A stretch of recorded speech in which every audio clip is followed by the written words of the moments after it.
You've heard the expression being a big fish in a small pond before, but let me share with you a perspective on this that might change your entire outlook at life. The principle behind this expression is simple. Your environment conditions how big you can get.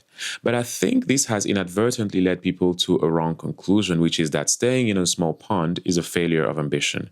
The underlying argument being that if you do have the opportunity and the ability to change ponds and therefore become bigger, then why don't you? I think what people often miss when they make that conclusion is that the two ecosystems serve different purposes. It is true that in a small pond, you might be on the margins of the latest technological achievements or innovations in your field, but it is in the small pond that you develop expertise. That is where you can hone in on a specific skill and become a master in the field and in the domain that you work on.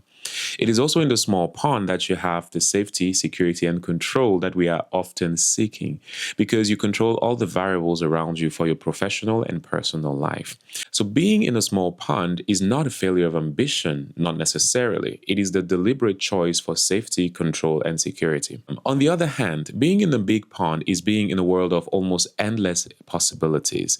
The big pond is where your ambitions are challenged and where you are drawn to do even more. The big pond is where you meet more people who are going to challenge your activities and put you to the test, essentially. However, if you stay too long in a big pond, then you risk developing imposter syndrome, which a lot of people struggle from. The other thing that we have to keep in mind is that while ambition is good, too much ambition can lead you into a driverless pursuit because ambition does not have a destination.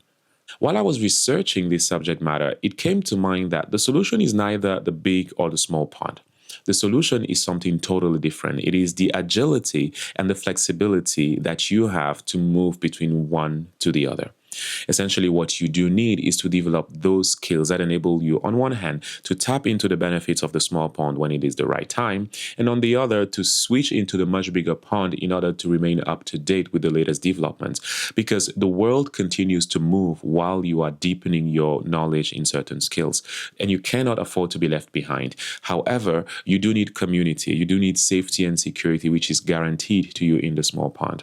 So the solution to the weird question is not should you choose the big or the small pond. No, the solution is you need to develop unique skills in agility and flexibility to navigate both worlds.